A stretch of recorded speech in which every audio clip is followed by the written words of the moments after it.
So do you enjoy the content here on Thoughtful Faith? If so, be sure to hit the notification bell. This ensures that our new videos show up on your feed. Also, be sure to check out our Facebook group called Thoughtful Saints, where myself and others discuss the sorts of topics found on this channel. And lastly, if you think other people would benefit from this video, please be sure to share it.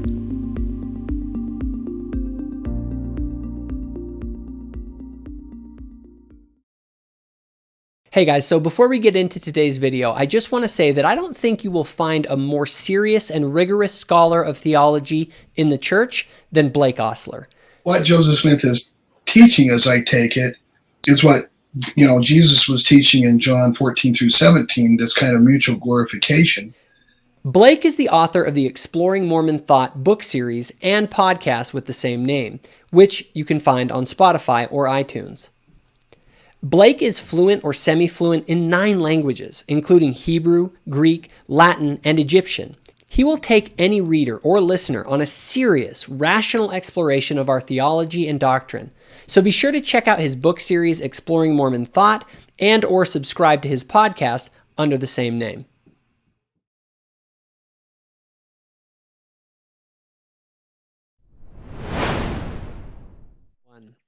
Hello, everybody, and welcome to today's show. Today, I am joined by Joseph Lawal. Joseph, how you doing? Doing well. Thanks for having me on. And Emerson Green. Emerson, how you doing? Hi, thanks for having me. Good to have you on. Hey, all right, so first of all, just Joseph, just because I have the 2 guests on here that we're talking with. Joseph, just give us a quick little background on who you are and what you do and kind of why you're involved in this conversation. Sure. I'm a Latter-day Saint and a philosopher. I'm in grad school for philosophy, interested in philosophy of religion and some other areas. That's, I think, mainly why I'm here. I have a YouTube channel called LDS Philosophy where I, not recently, I plan to do some more videos soon, but I discuss issues in philosophy relevant to Latter-day Saints.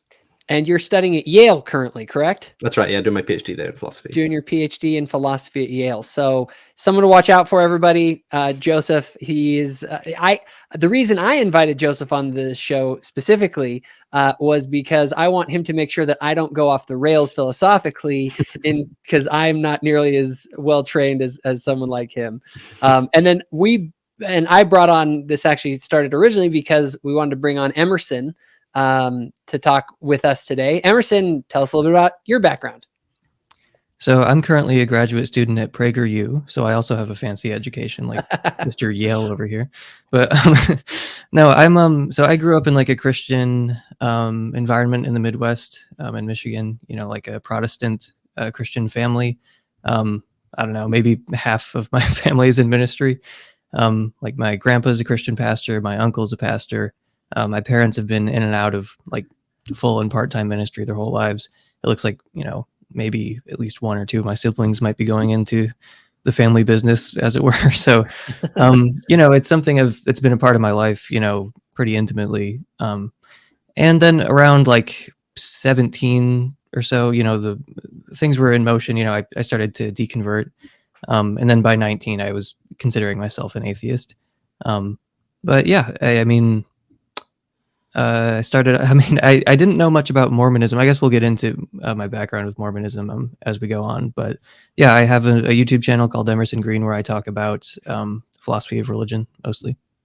Yeah, and that's kind of how I got introduced to you. I think it was actually, originally I saw you on Twitter, and then eventually, and I noticed it was like, okay, here's an atheist who, or a non-believer who is being very fair and is trying to understand things that we're putting out there. And so I was kind of fascinated by that. And then I started listening to more of your content and stuff and found it to be really interesting. So everyone who's listening, be sure to check out Emerson Green on YouTube, has some great philosophy stuff. But then you started to interact with Latter-day Saints. And tell us a little bit about that. How did that kind of come about? And you end up having some really good conversations, one with Joseph on his channel and also with Tarek Lacour. But tell a little bit about how you got connected with Latter-day Saints. Yeah, I can't retrace my steps exactly about when it first started, but I think it might have started with Tarek. I can't remember exactly how it started, but I do remember how we started talking, which was I made a joke that was widely misunderstood because it annoys me a lot when people say Mormons aren't Christians. So, when I feel like the best way to satirize someone's point of view is to agree with them totally and then just take it one step further than they actually want it to go. So like I was like, well, obviously Mormons aren't Christians, but are they even theists? Do they believe in God? In fact, do they have beliefs? Like, do they affirm any propositions? And then there's just this flood of Mormons who are just like, of course I think they only read the first sentence or something. And then they were mad at me. I'm like, I'm trying to help you guys out here. Anyway, so then you said something, and then Joseph fortunately stepped in and was like, Emerson is joking. Okay, he's actually. It was a good tweet. It was funny. It was very funny. I think you used some terms like doxastic states, and I think not everyone knows what that is, and so they just kind of glossed over that part and just read a Mormon's Christian. But it was good. It was a very funny tweet. We started talking, and then here we are. So yeah, no, and it's funny because I noticed when I saw some of your stuff out there that there's a very typical stance that an atheist will have towards Christians, first of all. And then that disdain is even deeper when it comes to Latter-day Saints. It's like Christians are a joke and Mormons are a bad joke, right? Like that's kind of the levels to it. And you wrote a really interesting blog post. I believe it was called, Is Mormonism the Least Plausible Form of Christianity? And in it, you kind of had summed up your sentiment that you had shared with Sam Harris. And I'll actually quote what it says here. You wrote in the article that you shared the same sentiment as Sam Harris, and you quoted him. And Sam Harris said this, and you said you shared the sentiment, which is that, quote, Mormonism is objectively less credible than Christianity because Mormons are committed to believing nearly all the implausible things that Christians believe, plus many additional implausible things, end quote. And you went on to say, Christianity plus a lot of weird, implausible things. I think that's an accurate summation of how many view Mormonism. But I've come to believe that view is entirely mistaken. That caught my attention. So tell us a little bit about maybe how that started to happen. Mm-hmm. Well, I mean, so Harris is right that if theory B is just the same as theory A, but it's, theory B is less plausible than theory A. If theory B is just theory A plus a bunch of weird implausible things, like that's obviously true, but that's just not how I see Mormonism. I think that some LDS theology, like it's tantamount to just Christianity minus a bunch of weird implausible things. So some of those weird implausible things being like creation ex nihilo, or the view that, this world was created by a perfect being of unlimited power, or, eternal conscious torment for the vast majority of humanity. Like, you reject like the standard incoherent view of the Trinity. And it's like, that's not Christianity plus weird things. That's Christianity minus weird things. Unless you think it's somehow advantageous to advocate this totally incoherent view of the Trinity, or it's actually, it's a huge probability boost for Christianity when you say that most people are going to be eternally consciously tormented, or, creation ex nihilo posits some kind of, or has some kind of advantage. And like, I just don't see it that way. I don't know any atheists who would see it that way. So I think that, a lot of it just comes down to prejudice, because Mormonism is so recent and so near, like a lot of the stuff happened like, pretty close to where I'm sitting right now. And like, that's just kind of weird, like it's, I feel like David Hume made this point where he's like, a lot of these crazy stories, it always has to happen in some far off enchanted land, and whenever it's like here, it just seems like sillier somehow. And there are like legitimate criticisms of Mormonism, like, but they seem to lean very heavily on like the historical and, scriptural side of things. And I'm more interested in philosophy. Like, I don't care as much about that stuff. And I've heard Mormon apologists try to answer a lot of those like historical objections, and, sometimes it's plausible, sometimes it's not. But what's sure to me is that it's at least as plausible as the stuff that Christians say about the problems with the Bible, so I just don't see Mormonism as like, oh, it's just so much less plausible. It's just a bad joke compared to Christianity, which is just a joke. It's like, no, like their apologetics, your guys' apologetics is like just as convincing / unconvincing as the stuff that people will rattle off about, camels in the Old Testament or whatever it is. Like, So it seems like you guys are on equal footing when it comes to that stuff. But then on the more like philosophical side, you have definite advantages. So yeah, and then yeah. And you had mentioned in one of the interviews that the Christian critique of Mormonism comes across as sort of unprincipled, there's sort of a double standard that they apply to Mormonism that they don't apply to their own Christianity. Can you speak a little bit to that? Yeah, I guess it does have mostly to do with those apologetics that I'm not terribly interested in, so I can't really speak in great detail. But it seems like some of the critiques of the of the LDS side of things, it does just seem unprincipled. Like they're applying a standard to you guys that they are not applying to themselves. So like one example is a sort of like hyper literalist interpretation of certain passages. So Mormons can avoid certain problems by just saying, well, I just don't take that literally. Regardless of who understood it literally in the past, like I just don't think it's supposed to be taken literally. And Christians sometimes will just not accept that, like when Mormons say it. And but if I, like as an atheist, like insisted that you had to take certain parts of Genesis literally, and then if you don't, you're just being dishonest or something, like, that would be very silly on my part. Like you don't have to take Genesis literally. Anyway, so that's just one example, like they don't really extend the same moves, the same courtesy to Mormons. Like a lot of the same apologetic moves that are available to Christians are available to anybody, and it's just Mormonism is so similar to Christianity, the kind of Christianity that they're defending. It's just at the end of the day, it's just not that different. You can make a related point about. I mean, like you, I'm much more interested in the philosophical side than I am in the historical, scriptural, exegetical side of kind of what you might call apologetics or the defense of a particular position in religion. And I think many people who, I guess, people that we interact with, the sort of people we interact with on Twitter, who are also interested in philosophy of religion, would say that Christian theism, Orthodox Christian theism, ought to be evaluated largely along philosophical lines. And we can set aside the historical issues for the most part because the philosophical issues are more compelling or important. But then Mormonism can be written off on historical grounds. Right? And I think very few people are seriously looking at the philosophical and theological. I mean, insofar as things like eternal damnation. Few people are evaluating the Latter-day Saint position along those lines, and I think that's a mistake because I think, as you say, and I agree with you because I am a Latter-day Saint, that we have a very compelling case there on the philosophical side. I just think that's the more, well, for me, more interesting, but also in many ways more significant place to be looking than the kind of really probabilistic, messy stuff on the historical side. Yeah, no, it's funny because I think so many Latter-day Saints get caught up in the apologetics around the historic, what I tend to call sort of, or one of our church leaders called kind of the secondary questions, right? Because if we get caught up in, like the seer stones or, something like that, it's like, well, wait a minute here.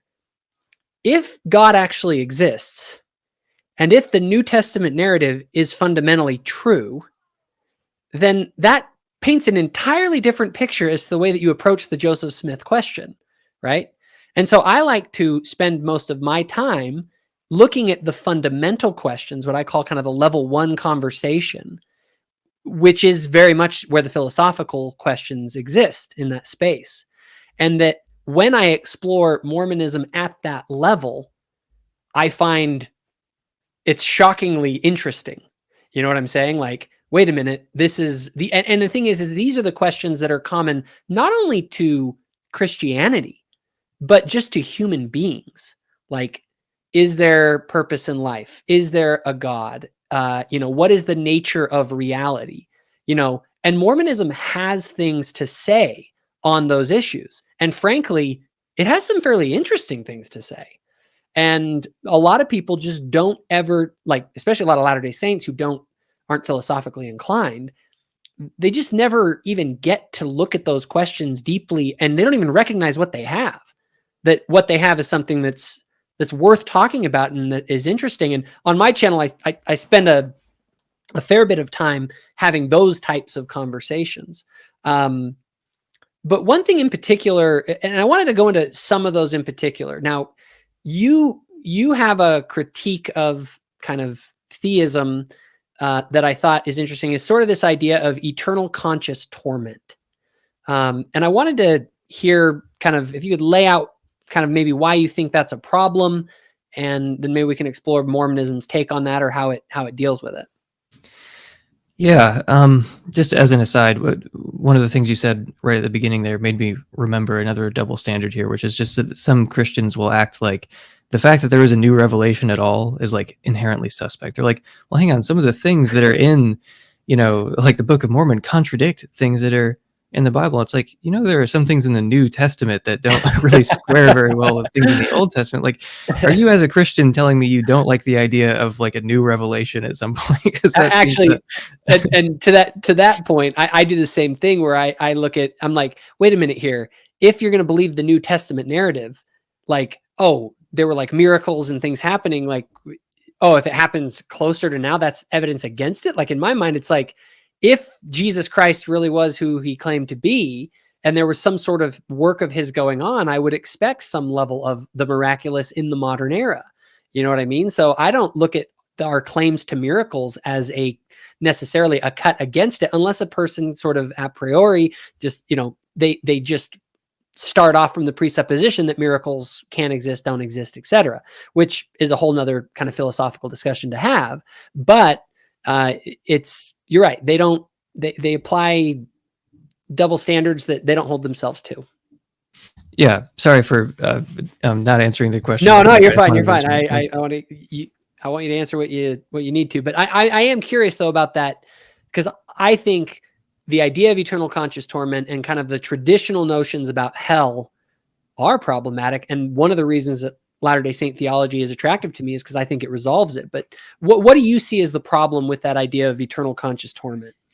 Well, it's just straightforwardly incompatible with theism. I mean, like if you believe what's traditionally said about God, that he's like perfectly loving, that he's just and merciful and good, and then you say, oh yeah, and like the majority of people are going to be in some state of torment, like for all of time, you start to try to work out how that might happen, and it just never coheres. Like like you have to start saying some incredibly silly things, and this has been pointed out very effectively by Christians. Like David Bentley Hart, who's written very convincingly about this, and I just think he's totally right that the people like me who have seen like the absurdity of eternal conscious torment and how it can't possibly be true with theism also being true. It's not that we're like geniuses, it's that it's just so obvious. It is just so it takes so much indoctrination and conditioning to think that something like eternal conscious torment could be compatible with love or justice or mercy. It takes like, moral idiocy. It takes like just sort of a rejection of common sense. And like, if you pursue it further, it just makes less and less and less sense. It actually had, a lot to do with why I deconverted to begin with, because I was sort of led to believe falsely that like this is an essential part of Christianity. Where like if you reject, an eternal hell for non-believers, then you like, you might as well just reject half of the other things Christians are supposed to believe as well, because that's just not a serious position. Like annihilationism was like this crazy liberal idea. Like universalism was a bad joke. Like where I grew up, it wasn't even really mentioned. I heard it mentioned like once in passing, like as like an obviously stupid and false thing. That was like my only exposure to it. So yeah, and then it creates all these other problems. We haven't even begun to scratch the surface. I have several videos. Let me real quickly. I'll play the devil's advocate or the Christian's advocate here. That all right. So, well, wait a minute. All right, I'm a Christian, let's say, and I have the belief that there is an eternal hell for those who don't accept Jesus Christ as their Lord and Savior. And I make the claim that, well, hell is just the absence of God, right? And therefore, if God exists, hell is just what happens when you don't have God. And so the eternal conscious torment is that, right? What would you say to sort of that kind of an argument? So some of the arguments for universalism would kind of preclude that possibility, because if God is this, perfectly good being, and he wants a relationship with you, any sort of a rational being who wants what's best for oneself is going to eventually come to see that they should be in a relationship with this being of perfect love and goodness. And the only thing really that could stop that is if you don't really have like infinite chances, to because I can see how like in a certain moment someone might reject that, but it would sort of be based on like a lack of understanding. Like, how could they possibly understand what they're rejecting and then still say, yeah, I don't want that? So it must be some kind of lack of understanding on their part. It wouldn't be like how Christopher Hitchens sees it, like submitting to Big Brother or something. We're talking about like a being of perfect love and goodness. So, any rational being would want to be in a relationship with that sort of being, and it would be unjust to punish someone or to have someone eternally suffering because of their lack of understanding, right? Because of it's a flaw in yourself that's going to keep you from doing that. Because if you could possibly understand what you were rejecting, then you just wouldn't reject it. If you would still reject it with full understanding of what it is, then you're insane. And I think it's wrong to let insane people torture themselves. So like, it's just, it does seem kind of inevitable, but the conflicts with like mercy and justice and so on, it's like, there's nothing you could do where an eternal punishment would be just, like the imbalance is literally infinite.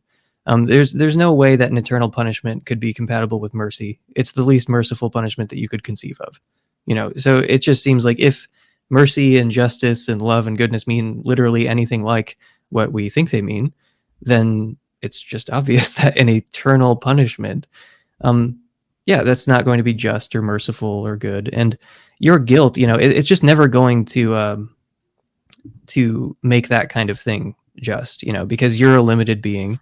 And there's just there's nothing you could do that would warrant like an infinite punishment. And there's also, you have to factor in that you're limited, that you don't fully understand what a rejection of God like means or entails. Anyway, I just think that if God really wants a relationship with you, then eventually in the fullness of time, there could be one. And the only way that wouldn't happen is if God just arbitrarily cut things off at some point and said, that's it for you, but, Josh Rasmussen has made this sort of argument, like if we're given infinite chances, then eventually everyone will come to be saved because it's just what's in your rational best interest. There's a fine line to be walked here. It's a really, it's a tricky. So obviously one thing that you hear advocates of eternal conscious torment say is, can you imagine sharing eternal bliss with Hitler, right? Like anyone who's committed really atrocious crimes in this life, just makes sense, say they deserve the exact same reward as someone else, right? All these things, right? So and I think there's something you can feel a pull there. I mean, there's obviously some issues like, are we saying that justice is just retributive or what, right? But I think there's a fine line. And so I've changed my mind a little bit on some of this in the Latter-day Saint position recently. I mean, I think there's a fairly broad range of positions Latter-day Saint can take. I think you can be a pretty strict universalist if you want to be. And I think like today the consensus view seems okay. So the Latter-day Saint position, right, is that there are three kingdoms of heaven: the celestial, the terrestrial, and telestial, and they kind of correspond to different degrees of how good you were in this life, right? And then maybe there's also perdition, right? And it's not clear exactly what qualifies are going there, but we say that the 3 degrees are heaven and perdition is not, but it's not. But anyway, so basically, what I find attractive about this picture, at least what I would have said, is so like David Paulson, who just died recently, who's a Latter-day Saint philosopher, he criticized John Hick's universalism by saying, if everyone ends up in the exact same place, and that's kind of necessarily true, can we say that all of them are free in some full sense? So I think the way you put it, Emerson, which is a nice way to motivate that position, is if it's what's good for you and you're rational, you're going to choose that eventually, right? If you have infinite choices, that's going to be what you choose. And I'm not sure I agree with that fully. Like, I think it might be practically irrational, but you can be like fully cognitively developed and understand exactly what you're giving up and still choose. Maybe that's just like maybe because I accept libertarian free will, but I think it's probably possible for someone to still reject it. And then if you think that, then it looks kind of tricky to say that you've got this total universalism, right? And so what I find appealing about the Latter-day Saint picture is, on the one hand, it's basically universalist in the sense that my best guess as to what perdition is, this non-heaven king place, is someone who fully understands exactly what they're giving up and they choose to give it up anyway. And maybe again that's like practically rational. Certainly it's not what's best for them, but they have that. That's an option that's available. So no one's free will is abrogated, but it's still universalist in the sense that everyone has the exact same opportunity to get to a kingdom of heaven. Then that looks like it's still... So Joseph Smith, for instance, said something to the effect of, even the lowest kingdom, the celestial kingdom, if you understood how good it was, you'd kill yourself to get there. So it looks like everyone's getting rewarded, right? And so even the really wicked people, right, assuming that someone like Hitler doesn't go to perdition, he gets to get this really great thing. And so that, so on the one hand, it's universal. On the other hand, maybe you still run into problems with that kind of, even though it's tiered, you run into problems of like, is that something that someone like that deserves? And so one thing that I've come to think recently is it's maybe not quite as universalist as I had thought. It's still universal in the sense that no one is going to be suffering in fires of hell for eternity, except maybe the people who fully understand the decision to make it. But I've read recently, it's not the sort of thing I often read in philosophy, but it's Martin Hagland, at the beginning of Martin Hagland's book, This Life, where he makes an argument for atheism, actually, saying that what makes life worth living are certain types of finitude, like certain types of pain and caring about things, and you can't care about things if they can't fail, that sort of thing. That's kind of the rough idea of what he's saying. And then he says, well, if heaven is a place where there's just this perfection when you can't have any of these kinds of things that make life worth living, then heaven's not worth living. This is kind of a pragmatic argument against belief in God. And I actually think there's something right there. I think there's a certain kind of conception of perfection that would make life not worth living, right? Not having relationships with people, which I think is a pretty standard part of many Orthodox conceptions of heaven, I think would make that a life not worth living. But I think the Latter-day Saint conception has room for that, right? So like God has relationships with us because he's not simple and impassible, right? And he can have failures in the sense that people he's trying to bring to him can choose to, go to one of the lower kingdoms, let's say. And because Latter-day Saints have such a strong conception of theosis, we're in the same position in the next life as God, where we can have these relationships with beings that we're trying to bring up to be like us and fail. And so you can have these such relationships that make life worth living, right? But if that's right, it may be that kind of care in a really robust sense, like what Hagland has in mind, is only possible in the highest kingdom. And so then maybe the lower kingdoms don't have lives that are quite as worth living, even though there's still going to be some kind of life worth living there, because it's still a kind of heaven. And so again, it's a very fine line.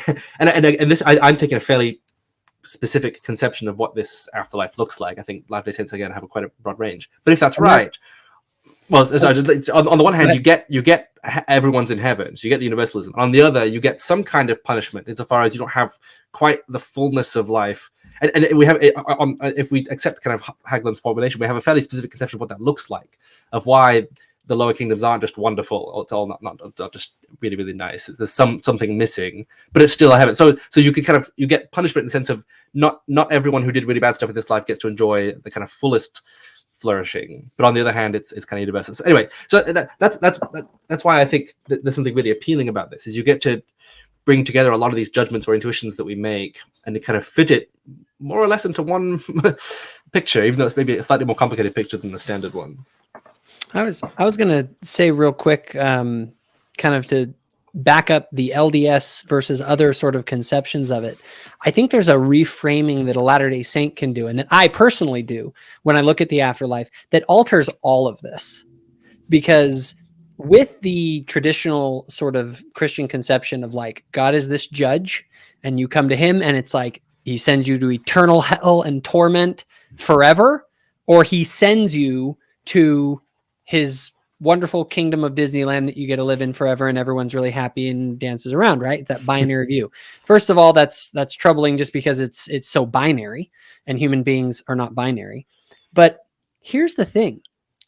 Latter-day Saints, and I may be wrong on this, so I'm not going to say that I represent all Latter-day Saints, but this is my read of what God is doing.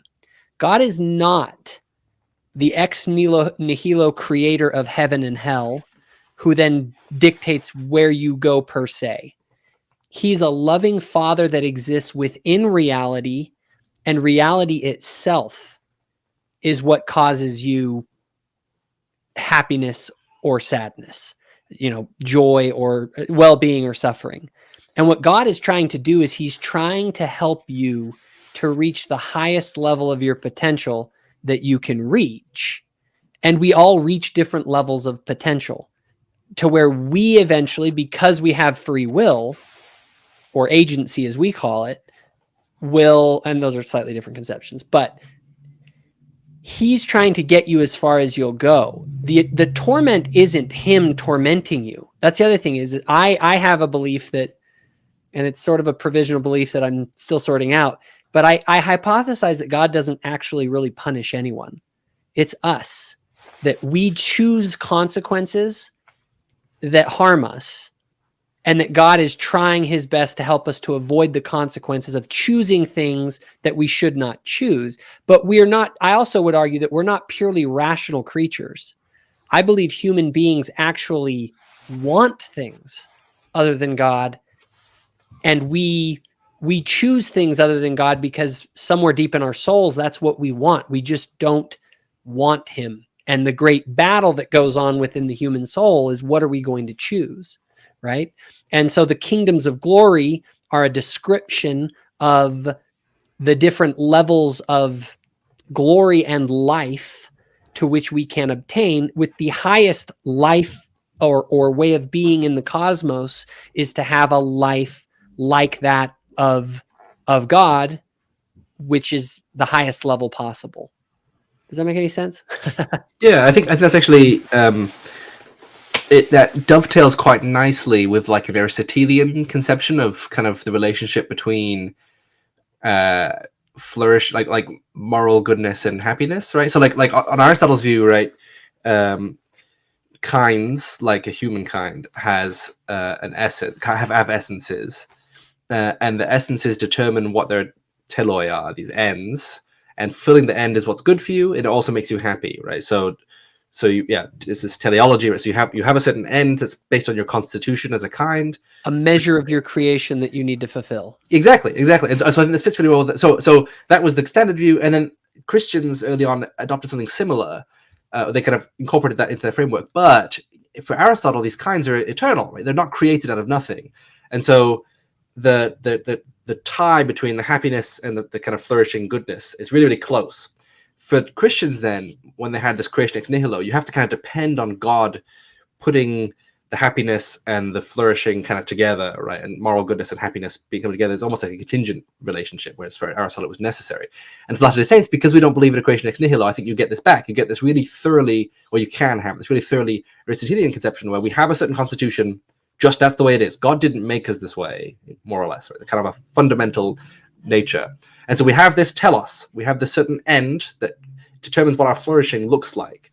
And so, yeah, I think that's absolutely. I think that the way you described it is the way I think of it is reality in some sense, right? But this is just the way we are. God didn't make us have these certain ends be what's good for us, but He's trying to help. He says, "Get there. I'll do what I can to help you get there." That's kind of the loving, bring you to heaven element. And if you don't get there, then you're just going to suffer as a result of the fact that happiness is tied to flourishing, and flourishing is tied to your constitution as a kind. Right? So I mean, yeah, I think the picture you paint fits really nicely with that kind of Aristotelian conception.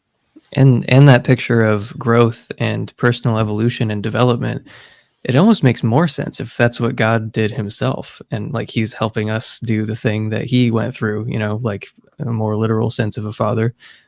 Anyway, preview of things to come, of discussion too that's coming. But That's just fun.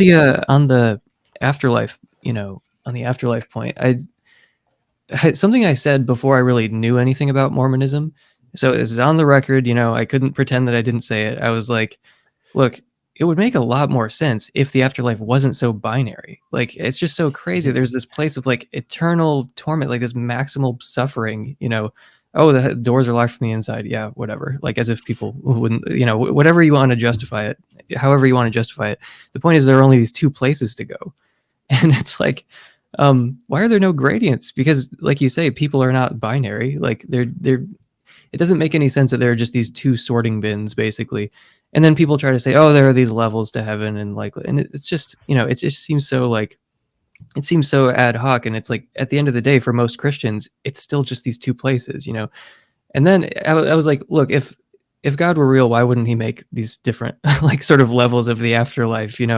Like if we were not great, why couldn't we just continue to live in something that's kind of like Earth, And then, I learned more about the Mormon view.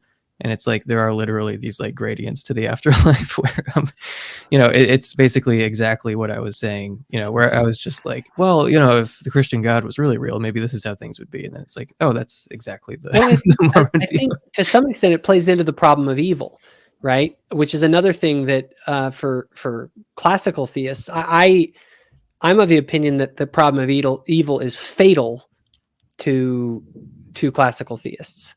I have never found a way around that problem myself. If God is the creator of everything ex nihilo, well, by logical necessity, part of everything is evil. And therefore God becomes the author of evil. Even if people choose to do things, but God, because of their nature, people choose to do bad things. Well, where did that nature come from?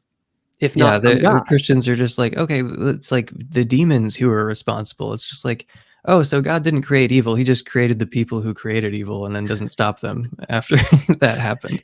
It's like, okay, yeah, that makes way more sense. But yeah, it's like if God is this ex nihilo creator and he has unlimited power, and he's like perfectly good, then he could have done anything, and like you look out, you just like look out the window and it's like, this is the best he could do. Like, and the fall of Adam and Eve story, in my opinion, makes no sense.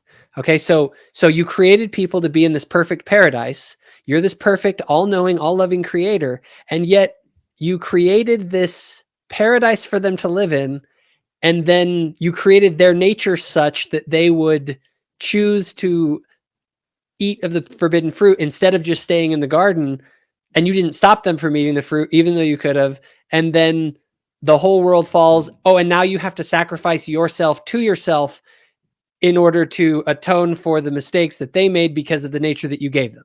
Like it ends up seeming so absurd. It's like something's wrong in this equation. If we're to take this story in any way seriously, even seriously from like a mythological standpoint, from being just an irrational tale of la, like there's got to be more to it.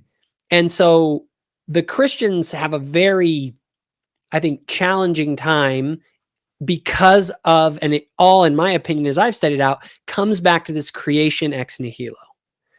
If everything is created, if God is not within an eternal reality, but he actually was the organizer of the reality and he could have organized it in any way, why did he organize it the way that he did?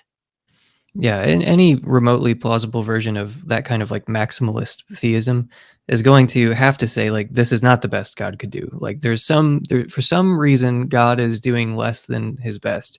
And like those speculations, there are like, there's better and worse, forms of it, but it's just like, at the end of the day, when you're looking at, millions of years of predation and, you go through like a pediatric oncology ward, it's like, come on. Like, I mean, how there must be some kind of relevant difference between us and God, where, God is watching all this unfold and he's not doing anything. Like he could, he's just, so it would obviously be immoral for us to see this kind of stuff and not do anything about it. But for some reason, it's fine for God to do it, even though he could totally prevent it. And I have a very hard time accepting any of the stories that are typically offered for why it's different for God or for why God, can't do anything. And, the kind of LDS, more limited God, at least prima facie, it does get around some of those problems. But I'm curious what you guys think about that may be coming back to bite you in other ways. Like if God is limited such that he can't prevent, pediatric oncology wards, but he's not limited such that like he's issuing revelations, and inspiring texts and performing miracles. I assume you guys believe that there were miracles performed to like validate the new revelation.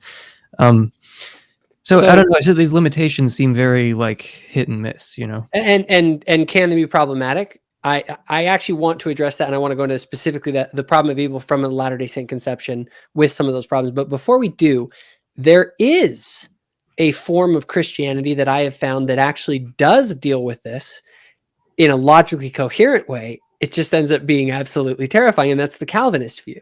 I was going to mention that. Yeah, you can make this really all consistent if you just say, this is what God. This is fine. He thinks this is the right thing to do, right? He gave the kid all cancer. determined, and yeah, right.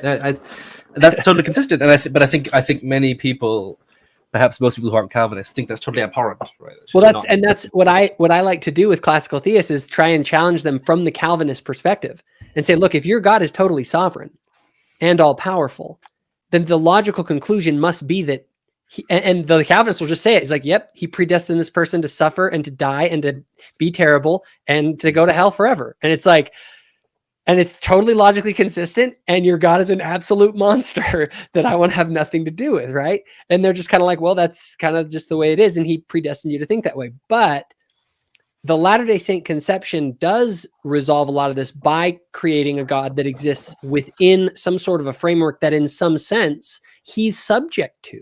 He's subject to, as we would consider, eternal law, that there is some level of reality to which even God himself operates within constraints. And while that can limit God in some way or get away from this perfect being theology, which would then say, well, then that law is God. That is the ultimate kind of thing, which is another subject that I could get into. I actually think that when we talk about God, or when other people talk about God as being impassible, immutable, immaterial, all that kind of stuff, I actually look at that as what they're describing is the eternal law that even God himself is subject to. But God himself as a being is the one who exists within that space at the highest level of being and who is trying to raise us up to that level. Now, why, like, the problem of evil? Let me do this. I have a conception of how to deal with the problem of evil from a Latter-day Saint conception. Like you're saying, go to a pediatric oncology ward, see the horrible sufferings of, like my wife she's watching the series, The Crown. You guys ever heard about that horrible coal mine accident where there was a bunch of coal that was in this giant pile and it rained on it in England in like the 1960s? It avalanched down the hill into an elementary school and buried 116 children alive. Wow. I mean, just one of these things is just the worst possible things, right? And yes, those things are gut-wrenchingly difficult. And then you do ask, if God could give a revelation to help me find my keys, why couldn't he give a revelation to the guy who put, the giant boulder on top of the hill with the elementary school at the bottom of the hill? And it's like, oh no, this unforeseeable disaster has occurred. Yes, no, and these are real kind of challenging questions. And so I want to punt to you real quick, Joseph. I'd like to hear your take on it, and then I'll kind of build off of that any things that I have to add, because I have a particular view as well. Yeah, I think it's easy for Latter-day Saints, and I see this fairly often, to kind of say, well, we've solved the problem of evil because, and then they list a couple of features that we have of our theology, our conception of God, that's different than the Orthodox view. And I think we ought not to be so blasé about it. This is not a cut and dry case, super clear. That's it, it's solved, no problems, right? This is a very difficult problem. We ought to take it extremely seriously. And I think Emerson has pinpointed one of the places very clear why there's still a problem for us. We think that God can do things like, allow someone to translate a language that they don't know and speak to us, and he can part the Red Sea. I think the vast majority of Latter-day Saints think all those sorts of miracles are totally literal. But yeah, he can't prevent a specific child from getting cancer. He can't prevent these coal from falling down the hill. Surely in the sense of like, it's within his metaphysical power to do that. Surely he could, right? So we all take it very seriously. So that, what are the resources Latter-day Saints have that many other Christians don't have to help deal with this? I think not having creation ex nihilo is a big part of it, as you say, Jacob. Natures aren't made by God, right? So you don't have to even get into the whole like planting as solution where we're like God can only some of us are just evil across all possible worlds or something. We have certain dispositions across all possible worlds. We don't have to get into that because God didn't create our nature. So that if our natures are inclined to sometimes do evil, that's not on God, right? Additionally, we also have the fact that we believe in a pre-existence, right? Everyone who's on Earth right now chose to participate in this, presumably with more or less full knowledge of what was going to happen. So we consented to it. That's, I think, another big plus. I think the fact that, as Emerson said, is we could limit God. God is not this super maximal, absolute sovereign being in the Latter-day Saint conception. And so that's one of the premises of the kind of logical problem of evil, right? God's omnipotent, God's all good. evil exists, especially an inconsistent triad. Well, God's omnipotent, we think, but not in the same way as everyone else thinks. We don't think God can even create ex nihilo. That's a big limit. God can do everything that's possible to do, but there's lots of things that isn't possible to do. So I think those are maybe the three biggest things that are real advantage for Latter-day Saints in addressing the problem of evil. As far as like, then what does it look like when we solve it? I don't know, personally. So I actually, embarrassingly, I still haven't read Blake Ostler's book on the problem of evil. I'm told it's a very compelling case against the classical Christian being able to answer the problem of evil, and in favor of Latter-day Saint being able to solve it. That's something I like a lot about listening to Mormons, is you find them saying things that you can only hear atheists saying in other contexts. So like when I watched the interview with Blake Ostler that was on this channel, he was making a pretty good case against, classical theism, and also, this pretty compelling description of the problem of evil.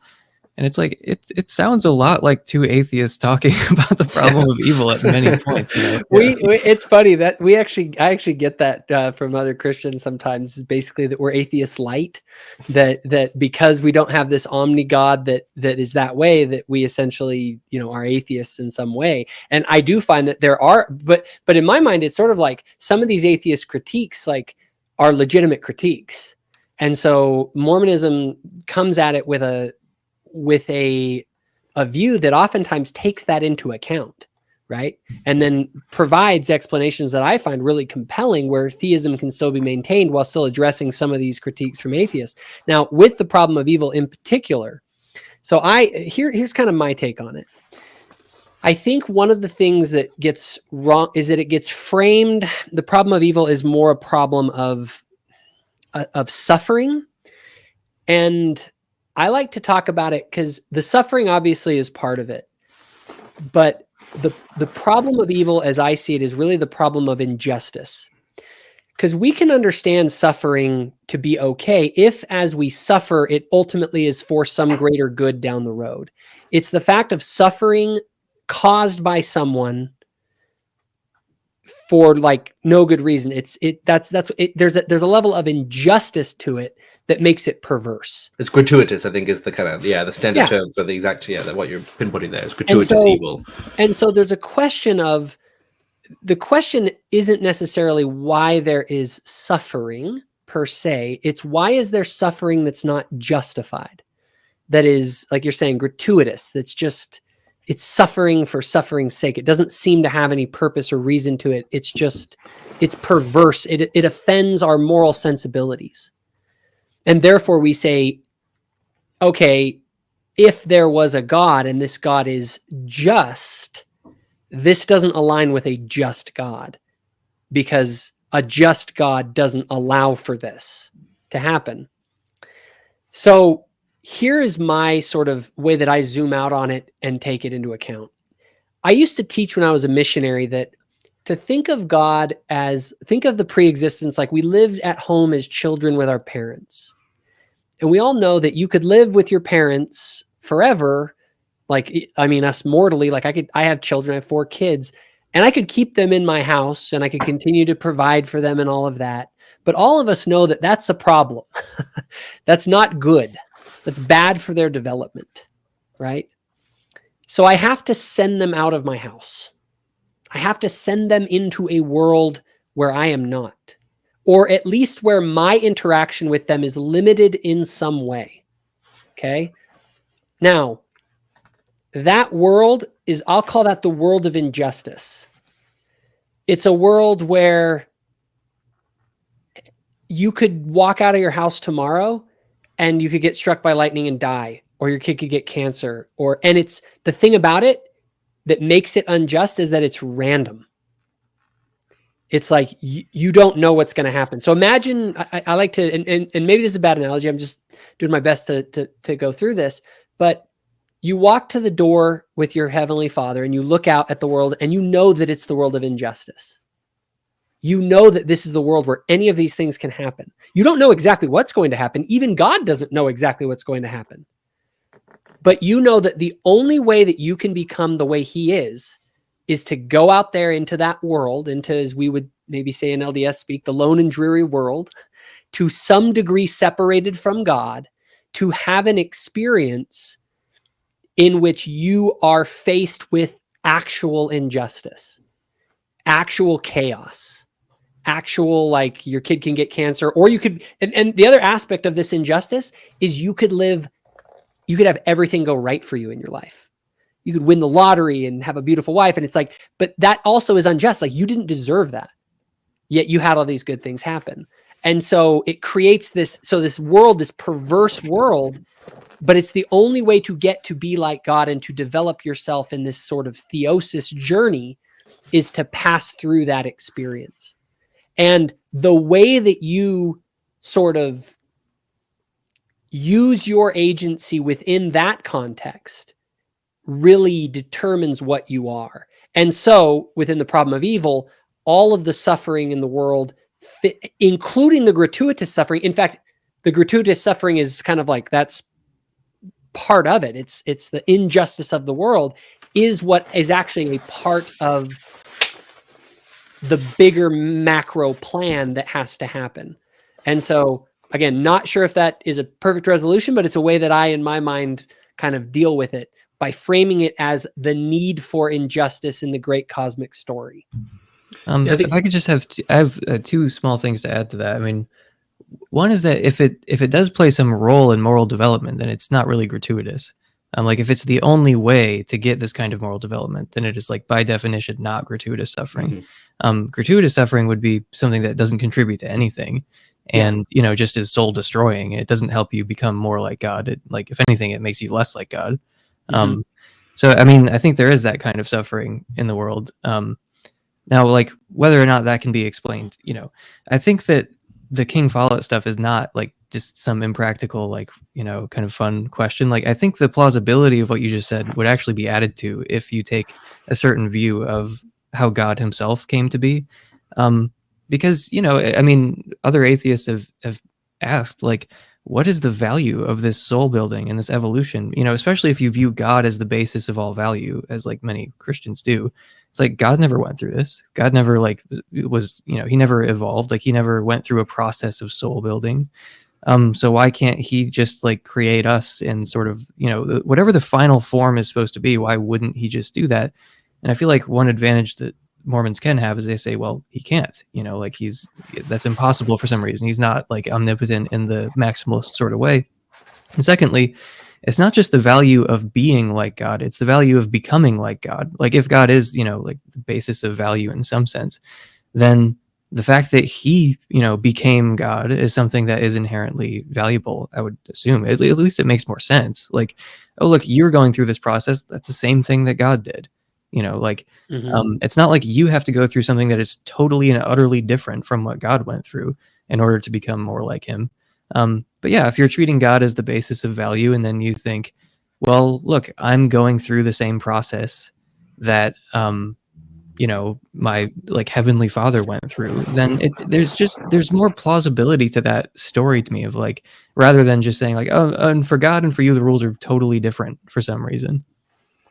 Yeah, I think that's right. And I think, Jacob, something like what you said has to be along the right lines, right? We have to say there's something about, like, the systematic nature of suffering that is essential to our moral development or something. Although I think that Emerson's right that probably means that there can't be actual gratuitous suffering in the sense that it doesn't contribute to anything, right? But yeah, but I think. But can I make a quick comment on that with the gratuitous suffering? Because I agree from your perspective, Emerson, that when you look out into the world without an eternal perspective where injustice is actually part of some bigger plan, that it's just pure injustice. There's no redemption to it. It is gratuitous suffering.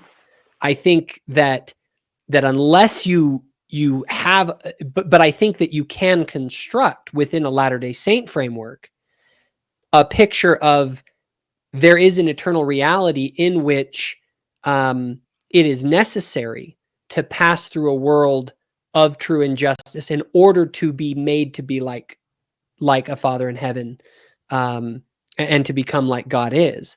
But again, it's a matter of that perspective. And here's the thing, like, I take it to a really dark place, and people have noticed this, is like, I think the world is so full of gratuitous suffering that my conclusion of, is existence worth it, on the macro scale, when you take it all into account, is no.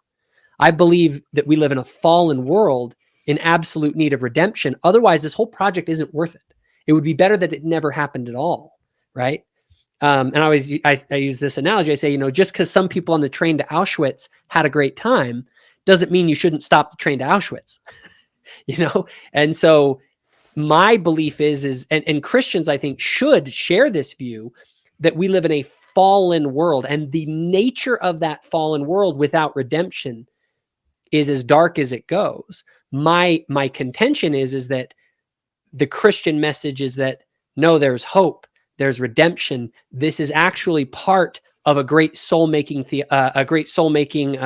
journey to become like God is, and I find that to be very compelling. So anyway, I'm sorry, Joseph. I'll give it back to you. No, that's right. I think I don't have to be genuine injustices, but I think if they're gratuitous in the technical sense of like not justified, then by definition they're not justified. And I think Emerson's right to say that if any of those evils exist, yes, right, then it's then any kind of, I think it also Latter-day Saint theism is falsified. But you know, there's the epistemic problem of when we try to identify a particular evil as gratuitous or not. I think as you put it, as having the eternal perspective, I think our claim has to be that no particular instance of suffering, when you have the right perspective, is gratuitous.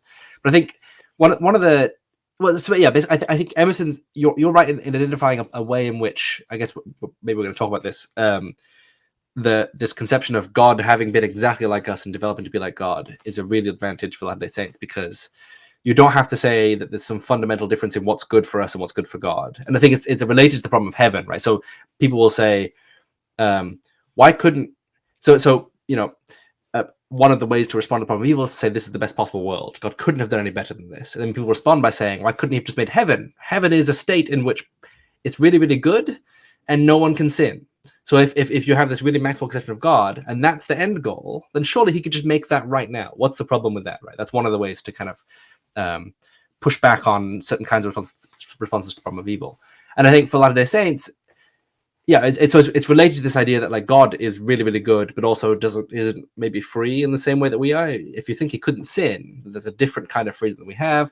And so those are very closely related problems. Of Latter-day Saints, on the one hand, heaven doesn't look quite the same. If we're right that there can be failures of certain kinds in heaven, maybe not sin. But I think Emerson's right on the point when he says, if you think that God also developed in a certain way, had to develop in a certain way, right? So like maybe what it is to be generous, you wouldn't meet the criteria for having genuine generosity if that were just like implanted in you ex nihilo, right? You have to have gone through a process of developing it, or it doesn't count as a genuine virtue or something, right? And I think that has to be part of the answer to the problem of evil. That doesn't by itself, I think like I said, Jacob, something like what you outlined has to be right, but it doesn't explain why, like, you know, Paul Draper, you know, a particular deer died in a forest fire that no one had any idea about. And my thing with that is that I don't feel like I have to provide the answers to those things. When I say that the world is a world of injustice and a world of chaos, I say, well, why did those kids that we were just talking about in that horrible coal mine accident, why did that have to happen? It didn't have to happen. It just did happen. The world has a level of randomness to it. Now, on a macro scale, you could say that it's sort of like, imagine that I created some environment, but then the environment sort of does what it's going to do, right? And it has its own free will and agency, and the people within it can do the things that they're going to do. And but I had to make this realm that people are going to walk through, but I don't fully control every aspect of everything that's going on in it. That to me is like, that's the world we live in. So for me, intellectually, when something bad happens, I'm just like, it's a true tragedy in the sense that it did not have to happen, but it did.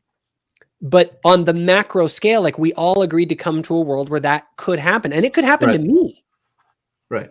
Well, it seems like there are a couple different things going on. Like, one is the consent basis, where, you know, I mean, that does change things. If you consent to things, and, you know, even if bad things do happen, then it's different than if you were just kind of thrown in like without your consent. But then there's this other concern about, you know, viewing the world as this kind of moral arena, like aimed at soul building, which to me, it just self-evidently is not. Like, that's just not how the world is set up. It's like, if the world was some kind of, you know, moral arena of soul building and development, then Yeah, that would be pretty good evidence for theism, actually. Like, if there was all this suffering and it's like it makes you more like God ultimately. Like, even though there are all these, instances of terrible suffering, it doesn't seem like it's a real tragedy in the sense that it didn't contribute to anything that was sort of worth it, all things considered.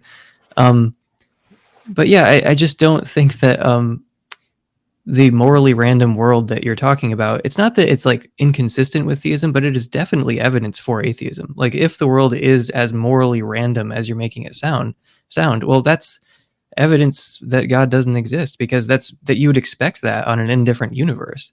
If the universe is totally indifferent, then you would expect a morally random universe, but you have less reason to expect it on theism, even the kind of theism that you're outlining. I agree. And I think that we just have to confront the fact that that is the way the world is. The world is random and things just happen for all sorts of gratuitous reasons. And I think that that is probably the best evidence for atheism. However, I don't see it as conclusive.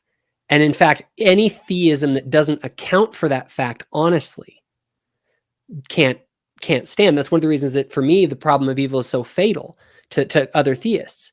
Latter-day Saints can say that, hey, this morally sort of random universe where things happen out of nowhere, I think that within our conception of a God that exists within an eternal reality and is trying to help us to make it as high as possible, that I think it's much easier to square that sort of a world with that sort of a theology than a theology that says God literally controls everything, and God caused Anne Frank to die in the concentration camp, and it was part of his purpose for her.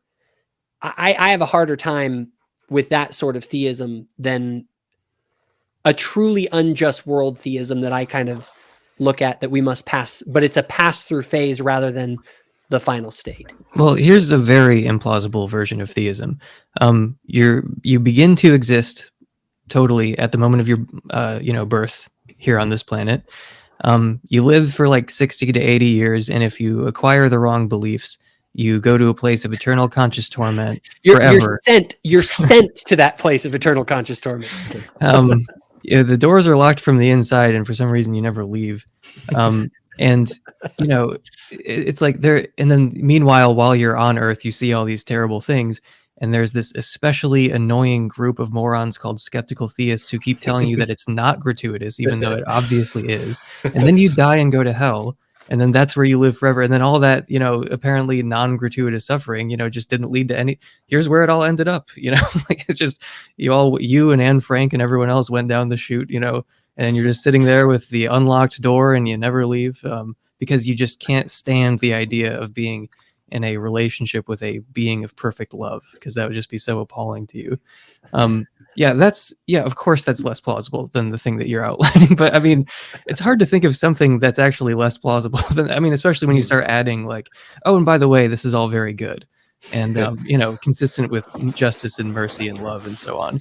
Obviously that's not true, but there are a lot of people for whom that just is Christianity, and that's why there are as many atheists as there are, in part because these very implausible versions of Christianity are just viewed as Christianity. Yeah, I'm against false religion. I always say this to my atheist brother. I'm as hard at trying to convince people away from bad religion as I am trying to help people move towards belief away from atheism. Not that we're here trying to just like convert you here. Oh, that'd be wonderful. This is all a trap, actually. It's all a trap. It is. But one other thing that you said, and not to change gears too much, but as we get into kind of the latter half of this, you said something in an interview that I thought was really interesting and unique coming from someone who's a non-believing atheist. You said something along the lines of that Joseph Smith, in your estimation, wasn't just some con man out there based on what you know about him. Do you want to speak a little bit to that? Because I found that to be a really interesting comment for someone like you to make. I totally agree with it, but I wanted to hear if you've come to some of the same conclusions that I have. Yeah, I just don't think that the best explanation of Joseph Smith's behavior is that he was a fraud and a con man. I think he was a true believer. That doesn't mean that he was right, but and I actually don't think it's that unusual among the more thoughtful atheists. I think like the first person who I heard this from years ago was Michael Shermer, you know, like where he just said like, oh yeah, Joseph Smith was a true believer. And I think this was on like Joe Rogan's podcast or something. And, you know, Rogan was kind of like, you know, joking about how like obviously self-interested and fraudulent like Joseph Smith was.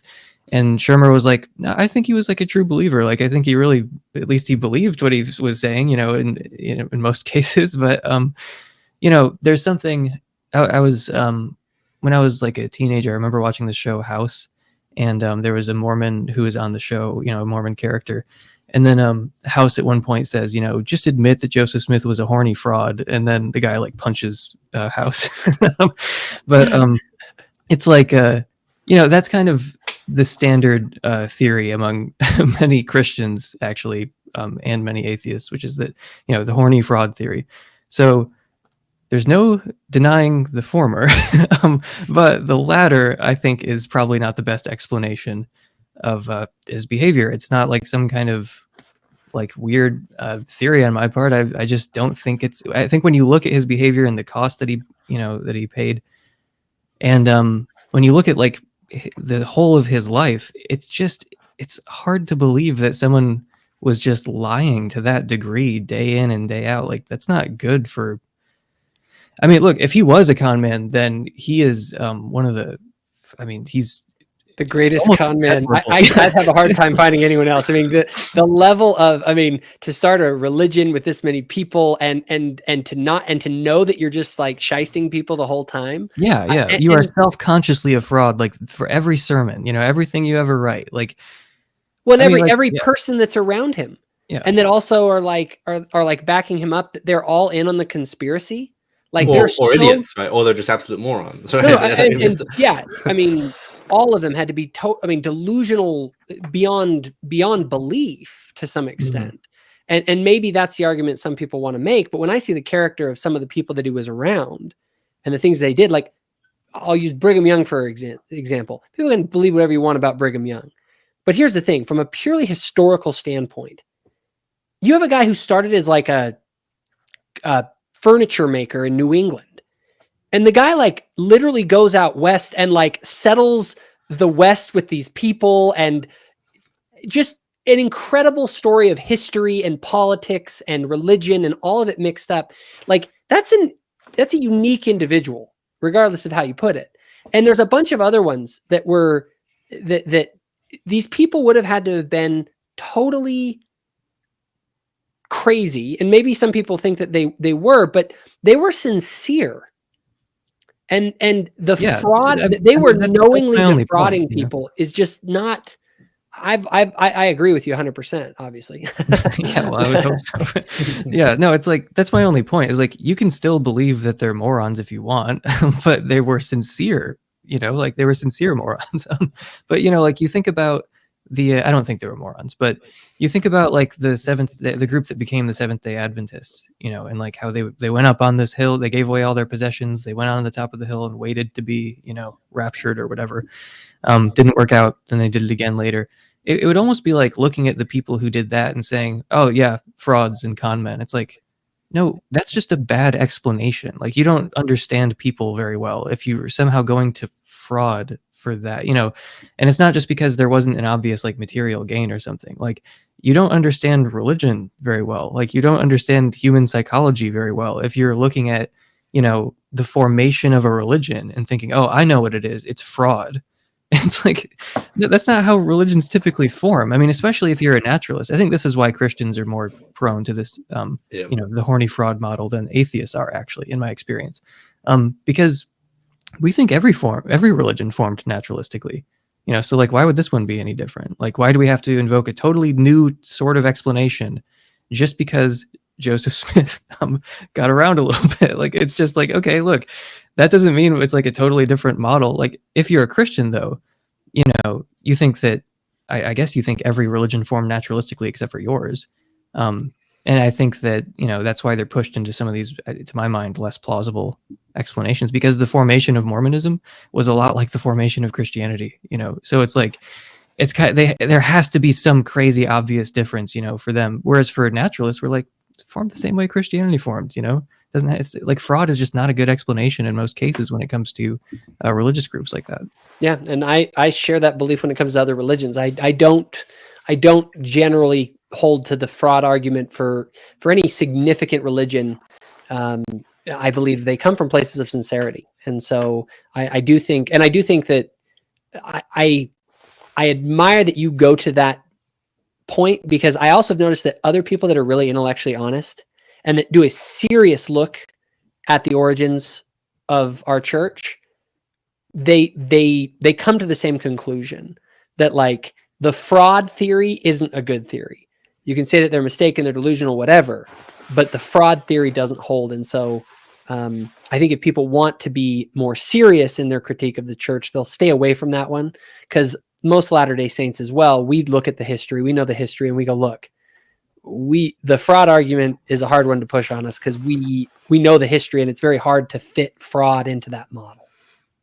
And I will say something that is interesting to me about the restored gospel, as it were, is that there are genuine like similarities between the earlier forms of Christianity and Judaism, even, and I don't like coincidences. So it's like, to me, it seems like there are two basic explanations of those alignments.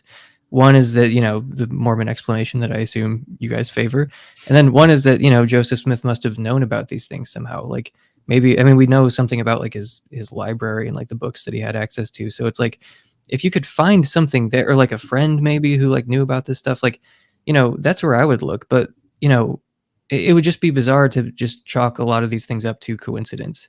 Like, there are certain pieces of evidence that do favor Mormonism. Like, I'm not going to pretend that it's not weird that there are like certain similarities with LDS theology and with what we can tell about the early church, or again, even some of the things that predated that. It does sound like a restored gospel in some ways. So either, that's a crazy coincidence, or Joseph Smith kind of knew what he was doing. He'd like read something and like he was maybe more educated than we realize, or maybe, there's the more genuine explanation that you guys favor. I've had a very, and I'll give you the floor here in just a second, Joseph. That has been, as I've looked for on an evidential level at my beliefs, that's been one of the strongest, is the mystery of Joseph Smith. There's a lot there that's like, whoa, he must have known those kinds of things, or there's things that just seem implausible as they come out. But Joseph, go ahead. Well, I was just gonna say, I think part of the problem here is just the way that almost everyone who isn't fairly well read, well, I mean, you don't have to be particularly well read, but there's an attitude in lots of discourse around religion that if something's false, I mean, in lots of things generally, but it comes out in religion often, if something's false, it can't have any evidence in favor of it, right? You see New Atheists say this, we also see Christian apologists say things like this, right? It can't be that if Christianity is true, it can't be that the problem of evil is evidence for atheism. Atheism is false. So there can't be any evidence. There can't be anything that rationally makes you think it's right. So, and that's obviously, that's just mistaken, right? If you're, I think, even quite novice in whatever philosophy of religion, Bayesianism, philosophy generally, but even any field, history, right? Like you just know that's not true. And so, yeah, I think lots of people will want to say, no, the best theory for why Joseph Smith had, let's say the Book of Mormon has parallels with ancient types of literary forms or something. The best explanation has to be that he knew, right? He read something. We have to postulate that this book was in his area or something like that, right? And they kind of admit, like, that's how I make my view consistent, because I think that Joseph Smith was not a prophet. And that's evidence against my view, but that's fine because the total evidence favors me, right? No, people are very rarely willing to admit that. I don't know if it makes you look weak or if they don't realize that that's fine, right? But I think it can. I'm happy to admit that the problem of evil is evidence for atheism, because I think there's stronger evidence against atheism. And I think in the same way, people should want to say, yeah, like just as Emerson is doing, yeah, that's weird. Like, I have to say either he knew more or it's a coincidence. But that's evidence against my view that I have to say that, because it doesn't fit, the actual documentary evidence or whatever that we have doesn't favor that view. And that's fine, because I have better evidence elsewhere. I just think people should be more willing to say that, and they'll look a little bit less ridiculous. Yeah. And that's why I like good philosophers, because good philosophers are willing to do that, unlike ideologues like me. Well, cool. Can I ask you guys? I don't know where you're about Yeah. to take it, but I don't want to leave without talking about the King Follett stuff. Yeah, little let's bit do more. it. Let's Even kind of though end this. That'll be kind of the last, let's say, 15 minutes or so here. Let's talk Okay. about that. Cool. Yeah. No, I was, we can resist going back to Joseph trying to talk me out of the advantage I was trying to give you guys about universalism. But yeah, no, the King Follett, what is it called? Discourse? Or Discourse. sermon. It's been referred to as both discourse and Okay. sermon. Yeah. Yeah. So I mean, I love explaining this to people who don't know about it. Like, this, at least it's one view, that seems somewhat common within LDS circles. And you can tell me, where I'm misunderstanding it, if I am. But it sounds like there's this infinite regress of beings becoming God, this very like literal understanding of theosis, where, ordinary beings kind of develop into gods and then create, out of pre-existing material, not ex nihilo, other beings that become like God, who then create other beings that become like God. And it goes like that in both directions infinitely. It's a very like trippy view. I remember first telling someone about it and he was like really excited. He's like a total atheist and he was just like, that is wild. He's like, that's awesome. And like, I don't, the first thing is that I think it's possible to complete an infinite series. So I don't think there's any problem with the infinite regress. I already sort of favor an eternal universe anyway.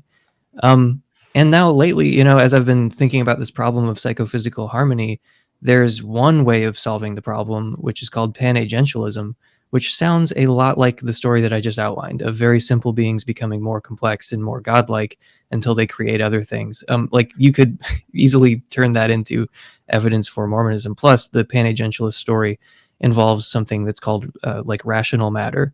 So actually, in addition to the King Follett stuff, I was hoping to get more of an explanation of the connection between intelligence and physical material, because I know that's a part of the Mormon view of nature. But yeah, what do you guys think about the King Follett stuff and like intelligent matter and so on? You want to go first, Joseph?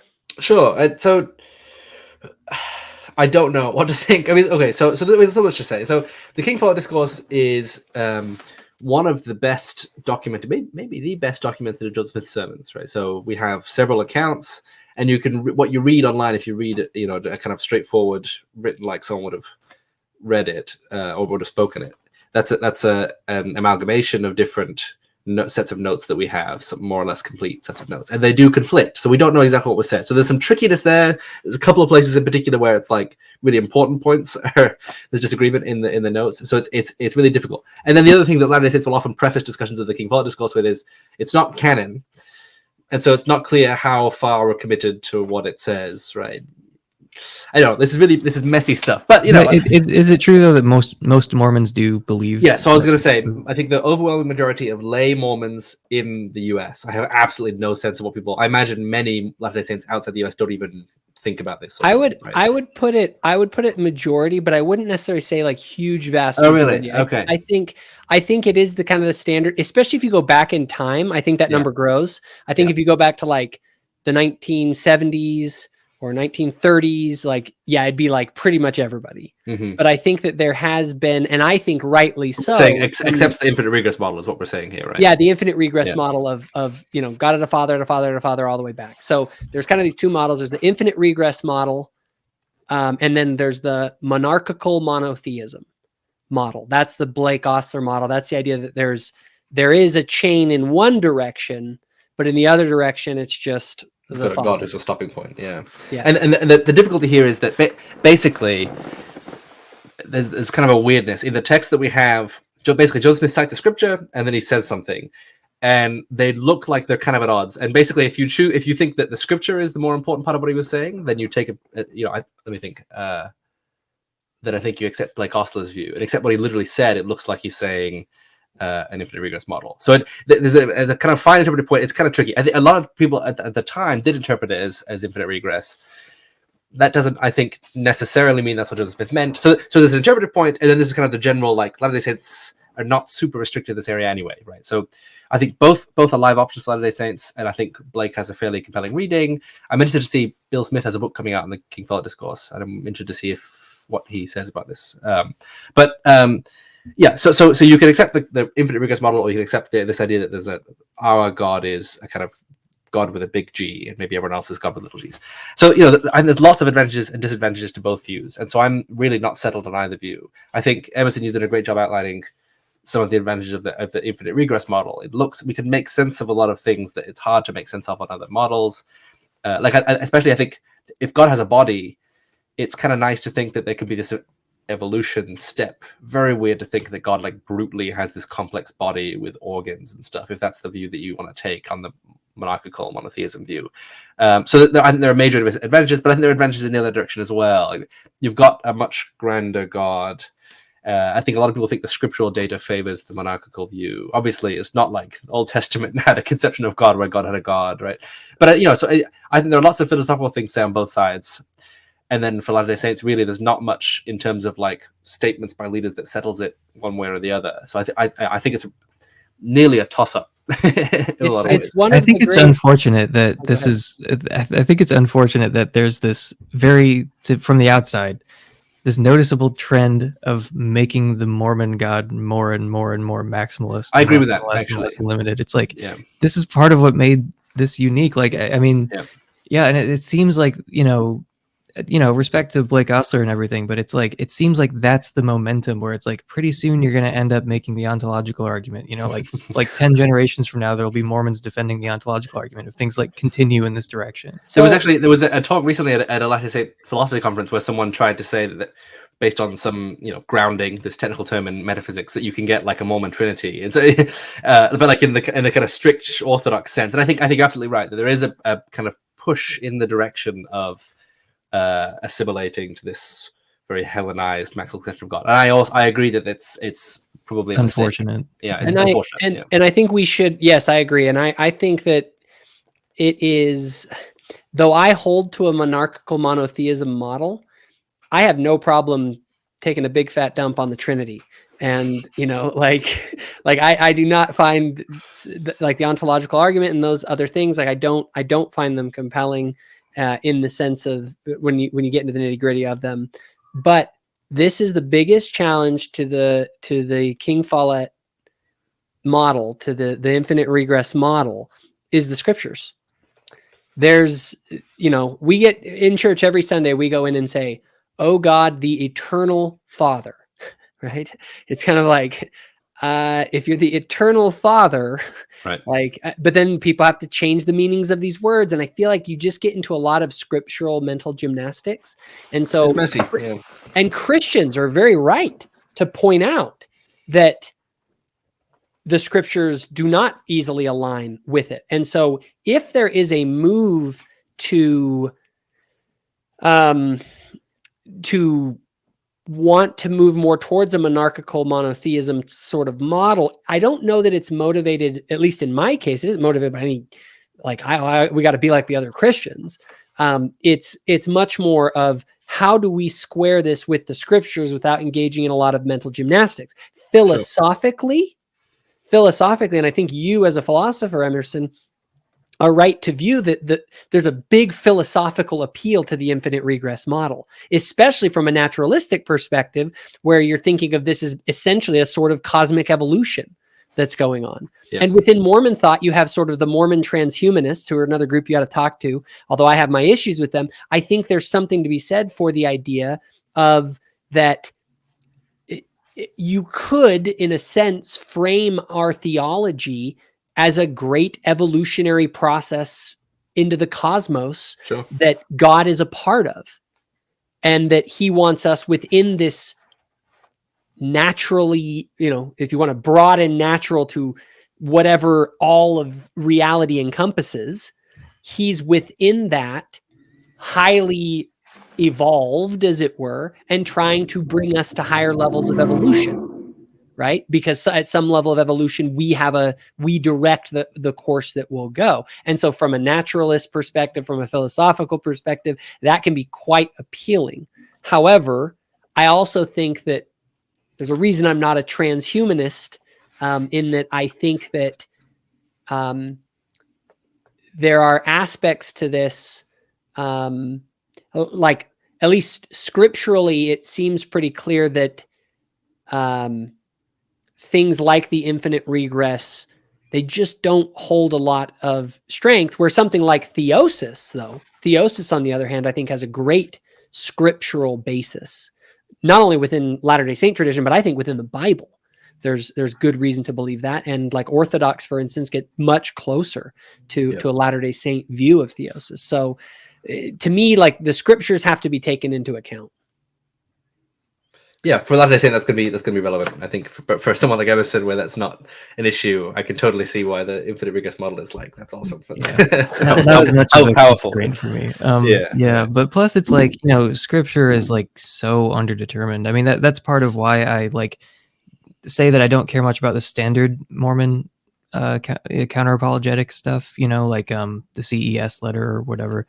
Some of those historical things, like, it just seems like, I don't know what to make of it. And then when it comes to like the scriptural things, it's like there are a million ways to interpret scripture. It's hard for me to really lean on that in the same way that Christians of all stripes typically do, because you're really leaning on your own interpretation of scripture, which plenty of smart people disagree with. It just makes more sense to me to rely on these like philosophical reasons that to me seem more solid, rather than like, oh, here's how I read this text. That's like, for me, just personally, that's just not how I'm built. Sure. Well, I think that there is a problem there when people can get too wild in their interpretations. I tend to hold to the idea that, there are better or worse interpretations, you know what I mean, of text.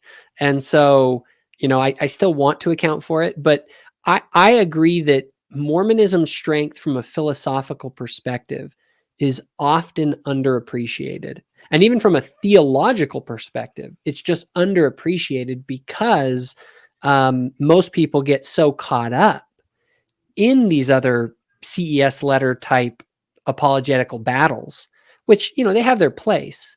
But I'm not a Latter-day Saint because I, looked at the historical case and that's what made it so certain. I'm a Latter-day Saint, I would say, primarily because of the effect that these things have had in my actual life, in living the teachings. But on an intellectual level, it's primarily due to the theology. Like, if I believe in God, which I do, and I'm seeking God in the world, I'm trying to find the most plausible theological model that explains what this God is in relation to me and the rest of the cosmos. And interestingly enough, as you pointed out, some people think that Mormonism is the least plausible option out there. And I just think that those people, like, they don't understand Mormonism. And what I've found is that those who do actually take the time to try and actually understand it, as you've done, they find something that's pretty interesting and compelling. So, do we have time to talk about Emerson wanted to ask about intelligence, you said, or something? Mm-hmm. Yeah, the relationship between intelligence and matter. I remember, because I listened to your guys' conversation that you had like maybe a year ago or something on this channel. But yeah, you mentioned something about like the LDS view of matter and how intelligence was an important attribute out of like 4 or something. Do you know what I'm talking about? I have no recollection of what I said at the time, but I mean, there's some really, I don't know. Orson Pratt is the guy that, so he was one of the first of the 12 apostles under Joseph Smith. So he's very early in the church, and he's our first philosopher. And he's the guy I know best right now in the history of Latter-day Saint thought, because I've written about 100 pages of stuff on what his view in philosophy is so far. I'm going to work through all of the philosophers we have, but he's the one I've done the most work on. And yeah, I mean, so his thought is intelligence in a really robust sense, like agency, intelligence, all that stuff, is present at the fundamental level of reality. And this is partly based on certain motivations he has in responding to Newtonianism, but it's also based on what he takes Joseph Smith to be saying. I think, the idea that I think we can pretty safely attribute to Joseph Smith the idea that there's this uncreated stuff, probably autonomous, intelligent. And so what that looks like, it's not clear. I don't think Joseph Smith was super clear. Does he think they're atoms? Does he think that they're like structures of atoms? Does he think it's just like this material but not made up of atoms substance? Because Brigham Young goes on to say that it's unindividuated intelligences; they're not autonomous. It looks like Joseph Smith probably thought that we had like this, almost like souls, but it's all for him. It's all matter. So yeah, I think for Joseph Smith, intelligence is really quite fundamental in reality. What exactly that looks like, I'm not sure that he had a fully worked out view, but Orson Pratt certainly did, and he was really early on and very influential. But yeah, this idea that like intelligence in a really robust sense is all throughout reality at the most basic level, and he thinks that's the only way we can explain all sorts of phenomena like gravity. He thinks that all causation is agent causation. Yeah, and it's really fun. He's a really fun thinker. But this stuff is very early in the church. You get these really robust claims about what intelligence has to be and where it has to be, if that makes sense. Well, if you like Orson Pratt, you might like this other guy named Philip Goff, who you should maybe look into. He has a book coming out. I feel like I need to have him on my channel at some point, because I think you're right that he's got a lot of what he's arguing is really amenable to the left perspective. We've already done a video on. Give me a little. I'm not familiar with him. Give me a little bit of a breakdown of what's kind of the basics that he's talking about. I can direct people to my channel. I don't know when this video will come out, but like I just hosted a debate between Dustin Crummett, who's like a Christian theist, and Philip Goff, who's a panpsychist, on how to best explain psychophysical harmony, and which is all the rage lately. Psychophysical harmony. So people just understand what that is. Just to give a quick. So let's frame that debate. It's like a consciousness fine-tuning argument. It sort of says that like our conscious minds have been fine-tuned in a way that is very lucky and fortunate and valuable and ultimately kind of good, and that it was very improbable. But so conscious in the philosopher's technical sense of like phenomenal states, what it's like to experience, right? So I mean, well, often even our other aspects of our minds, you know. Sure, like, but I think that's what psychophysical harmony emphasizes, the phenomenal states side of it. If I understand. Yeah, yeah. So I have a couple of videos that have been out for a while about this argument, and some people have incorrectly said that Mormons can't use this argument because God is like a physical being or something. And I'll just say, if Mormons can't use the argument, that's not why. But I do think Mormons can use the argument, but it requires God to have some degree of control over the psychophysical laws. So it sort of depends on how you view God's relationship to the laws of nature. Yeah. So like, I know that Joseph thinks he takes, I believe you take what you read as Joseph Smith's view, which is that God doesn't create the laws of nature. They're just kind of there. Some of them, at least, yeah. Oh, well, see, that's what I was going to say, because maybe you could split your loyalties. Like maybe God doesn't make all of the laws of nature, but maybe he does have some influence over the psychophysical laws, which in practice, that would look like, you know, is it possible for the Mormon God to make philosophical zombies if he so chose? Or would it be possible for the Mormon God to make like inverts? And it's like, it doesn't seem like it's like outside of the bounds of possibility. It seems reasonable to think that the Mormon God could make inverts or zombies or something. Sure. So that means that you could attribute psychophysical harmony to, you know, this like cognitive and mental fine tuning to the Mormon God, even though he's a physical being. It's also worth mentioning that what Mormons mean by physical is not exactly what most physicalists mean by physical, which is something I wish I understood better when you and I spoke about panpsychism. But anyway, the point is that there's this, you know, consciousness fine-tuning problem, and Philip Goff has this particular way of solving that problem called panagentialism, which is basically what Joseph just described about like intelligence and agency being present in matter, even at the fundamental level. So Philip, you know, kind of outlines this very simple theory where there's basically one principle that guides, you know, the evolution of matter. And from that, you can solve this this cognitive and mental fine-tuning problem. And it also looks a little bit like Orson Pratt's view, and it looks a little bit like so it's like independently in philosophy from this, you know, from this philosopher who's not sympathetic to Mormonism. He's developing this philosophy of nature that looks a lot like what I understand the Mormon view of nature to be. And it also happens to solve, you know, this psychophysical harmony problem. So you could view psychophysical harmony as good evidence for this panagentialist view where like agency and rationality is present in matter fundamentally. And it's like, yeah, I mean, I just find this very interesting. I kind of hinted at it during the debate where I was like, you know, there are some Christians who believe something a lot like this. But I didn't want to say that, like, you know, Philip, you're talking about a limited God and rational matter. You might be Crypto Mormon. Commissioners over. Have any angels appeared to you recently? He's like, I'm working on this translation of a book. Yeah, so I didn't really specify that because I knew, like, in that I was like, if I say that this is, similar to the Mormon view, everybody but me will read that as an insult, even though I mean it, Right. even though I mean it as like a compliment. But no, I just think it's interesting that in philosophy there's this totally independent evidence for something that is like not only the Mormon view, but like something that is very oddly unique, to the Mormon view. Like, that's just kind of exciting to me, because how many people just, it's like, oh, well, panagentialism, everyone believes in panagentialism. It's no coincidence at all that, so like, if you are attracted to panagentialism, Dustin pointed out maybe this is evidence for theism in general, because if it is this very, very simple way of bringing about psychophysical harmony, maybe that's just how God chose to do it. Okay, well, obviously you can just have panagentialism without a God. But still, it is interesting that, there seems to be a lot of evidence, as according to Philip, and he has a book coming out called Why, that will be out this year at some point, and it's written for a popular audience and everything. So I would really recommend, people in the LDS Church to read it, because you might find a lot to agree with there. But and that video will be Galileo's Error is his popular book that's out already on panpsychism. It's also, I think, worth reading if you're interested in some of the. It's obviously it's not going to cover the same ground that he covers in his new book, but a little bit of it is in the last chapter, just a tiny bit of it. But this new book is definitely the one to look out for if you're interested in this kind of Orson Pratt sounding view that I've been outlining.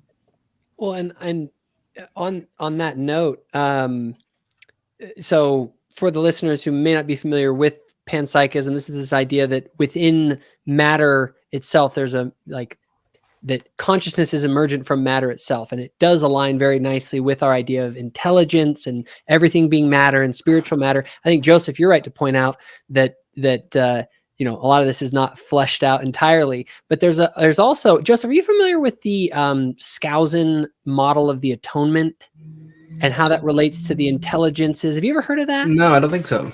I think I might have to send it. I think it was Skousen who did it, but it was along these lines where it was one of the great challenges is to understand the nature of the atonement of Jesus Christ, why it was needed, all of that kind of stuff. And there's a particular model of the atonement that basically states that it had a lot to do with the nature of intelligences and this model of all of creation being minded or having mind within it and agency within it.